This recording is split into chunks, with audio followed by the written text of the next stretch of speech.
Oh, thank you. Thank you. Oh, the OC. Woo! Nice.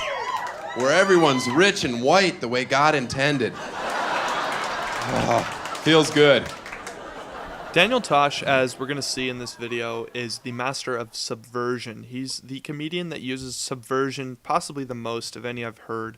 And what subversion is simply taking your expectation and then subverting it or going around it, doing something different. We're going to see another example in the joke coming up. Don't you love living in Southern California? And people from Omaha come here. They say things like, oh, this place is great, but I like seasons. I couldn't live there. I love seasons too much. So this is the setup to the joke. This is the part where he's doing everything you expect. Everything is flowing as you would expect. He introduces Omaha into the joke, and Omaha is the brunt of this joke, people from Omaha. And obviously he's speaking to an audience that understands this. There are many people that have theoretically moved from a place like Omaha or Nebraska, but it could be anywhere, which kind of brings this relatability into it. And he's saying a phrase that we've all heard before, oh, I love the seasons very much. So we'll see how he subverts our expectations in the next clip. I couldn't live there. I love seasons too much. So do I. That's why I live in a place that skips the shitty ones. So he doesn't explain that joke, and he doesn't need to, and I don't think I need to either. It's a simple subversion. We're expecting him to make some kind of joke about how the weather isn't as good in some places as it is in the other places. He's saying he lives in California because the weather is better. But, I mean, on its own, that isn't a joke. If I were to just say, if I were Daniel Tosh and just say, yeah, I'm really happy, I live in California. People from Omaha say, oh, I couldn't live there. I enjoy the seasons too much. Daniel Tosh could say back, yeah, well, I don't like the seasons. I like it being the same temperature year-round. But he does that in a way that subverts expectations and is a little bit cheeky, and you'll find more and more of that as we go on. Your city blows. Life is what you make it good. I have a good life. My friends think it's so much better than it really is. Why? Because I make it better. Want to know where I'm working next week? Hawaii. How's that feel, Irvine? Enjoy your mall. All right, so this joke was a little interesting, and I didn't cut it off halfway through because there really isn't that much of a build-up at all. Essentially, the joke here is he just told everyone in California how much better it is than Omaha, and again, what he's doing is he does this whole setup to the joke, like, oh, I have a better life, I make my life better, and you're expecting him to give some kind of anecdote of how he makes his life better, but instead he just makes a cheeky remark about how he's going to Hawaii, and that's even better than the place these people are in. Again, he has subverted expectations by taking away the compliment that he had just given to the audience. I'm not in Hawaii next week. I'm in Milwaukee. But in my mind, I'm going to Hawaii. Life is what you make it. Okay, so in that clip, Daniel makes three distinct jokes, and I wanted to break down each one individually because it elicits three different laughs, and I want you to pay attention to which one is the biggest, which one is the middle, and which one is the smallest. I'm not in Hawaii next week. I'm in Milwaukee. But in my mind, I'm going to Hawaii. Life is what you make it. Okay, so it's very interesting how the first laugh elicits a little laugh.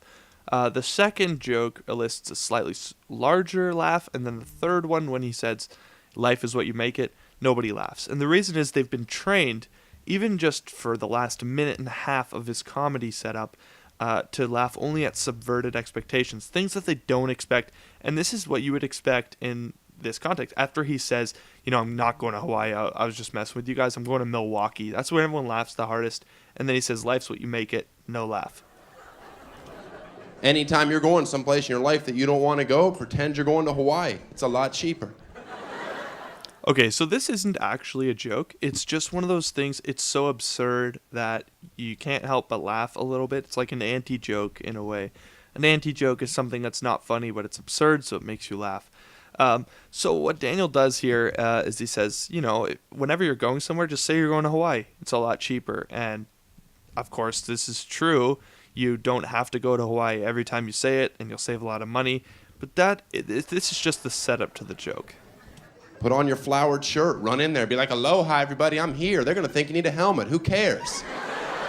You're in the aloha state, number 50, the one that balanced out our flag. That's why we took it.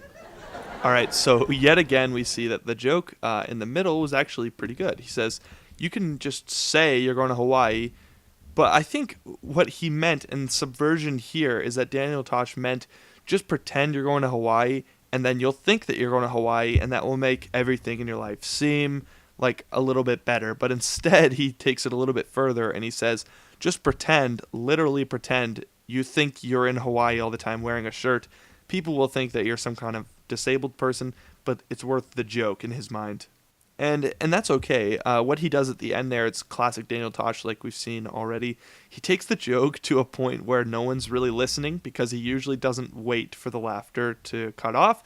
And of course, people can't listen and think at the same time. So what happens is he says this joke about how Hawaii balanced out the flag, and that's the only reason that we took it.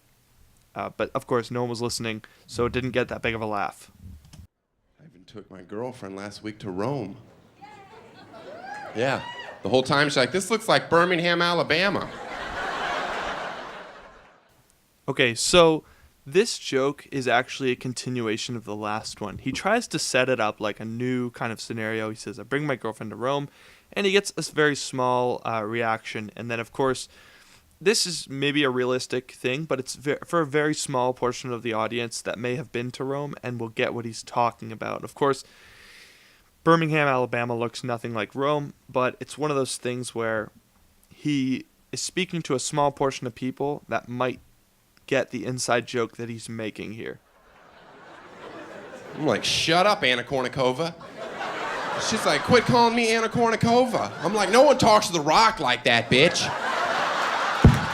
Okay, this joke, you really have to be paying attention to even get it, but he's continuing on the joke he made just before, and that is, if you don't like the way your life is, just pretend that it's a different way. And he's doing it in the most absurd way possible, because I think a lot of people have this idea, like, if you just imagine your life being better, it will become better, but he's taking the more absurd kind of approach, which is just literally pretend that you think your life is better. So he's pretending that this girl, or his girlfriend, he says, is Anna Kournikova, and most of the audience hasn't gotten the joke by this point. You can hear a little bit of laughter, but the real laughter comes about a second after he makes the Rock joke, which is no one talks to The Rock that way, and then everyone realizes he thinks, or he's pretending to be The Rock, just like he's pretending he went to Hawaii on vacation.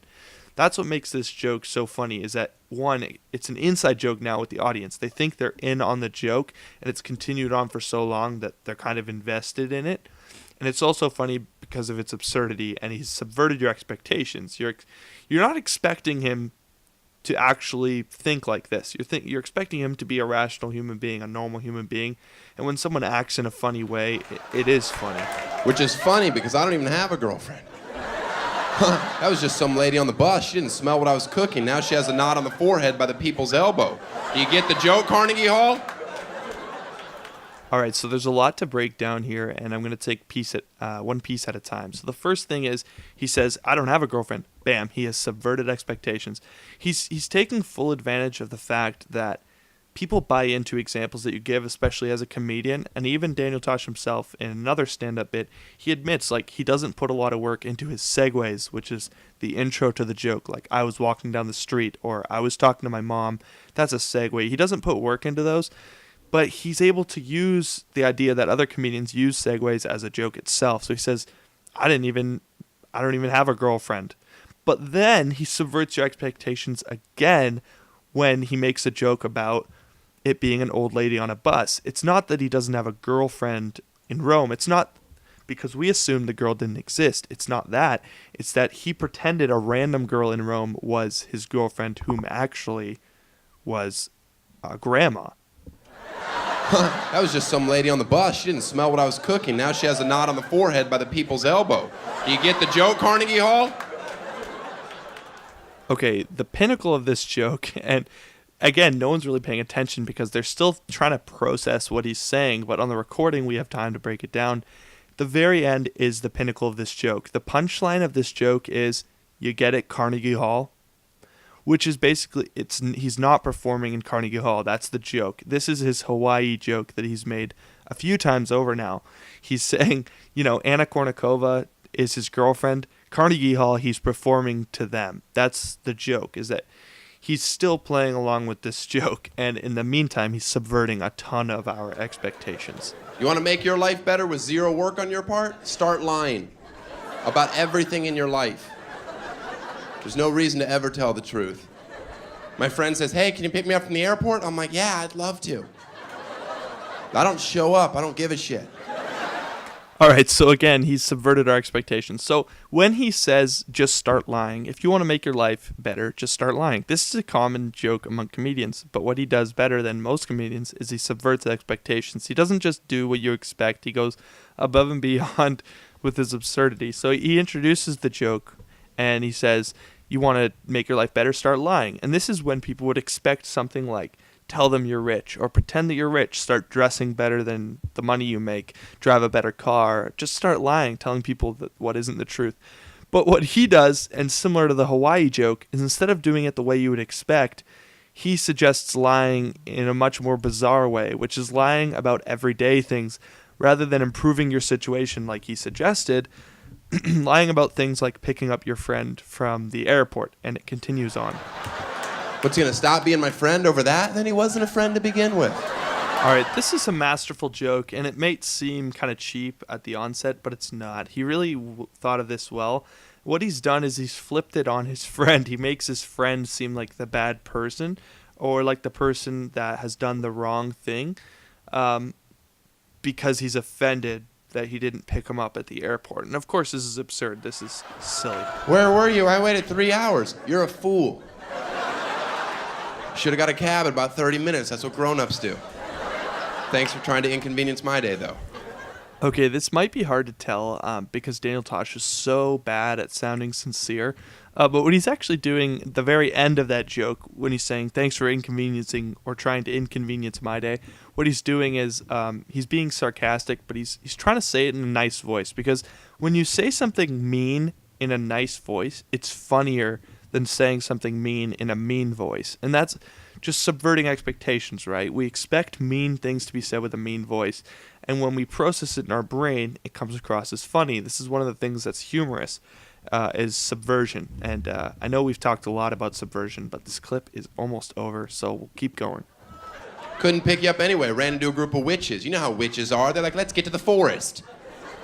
Anyway, I'm in the forest making a batch of poison apples, chit-chatting about chicken soup for the alcoholic soul. Lost track of time. Sorry. You're a liar. Really? All right, so this is a very simple joke. It's a cheap trick, and what he does to get the laugh, because he doesn't get a laugh for about, 15 seconds, where he's explaining this whole story about the woods and things. And what we don't know is that this isn't a joke. This is a segue. This is part of the intro to the joke, which you'll hear the punchline of in a second. But I think it's funny how he gets a laugh out of his sarcastic response, really? And this is what sets up the joke to be one of the best in the segment. Listen. Then next week I invite him and his girlfriend over to my house. Then I offer his girlfriend an apple. And he's like, whoa, don't eat that apple. You'll never believe this story. You remember last week when he left me at the airport? Turns out he knows witches. And they made poison apples. And the whole time I just stand behind him and I'm like, and then I can fuck his girlfriend. Yeah. It's a true story that I made up. Well, this was a lot of fun for me to make this video. If you enjoyed it as well, definitely leave a comment below, like the video, and subscribe to the channel. Even hit the bell notification button if you would like to see more videos like this in the future.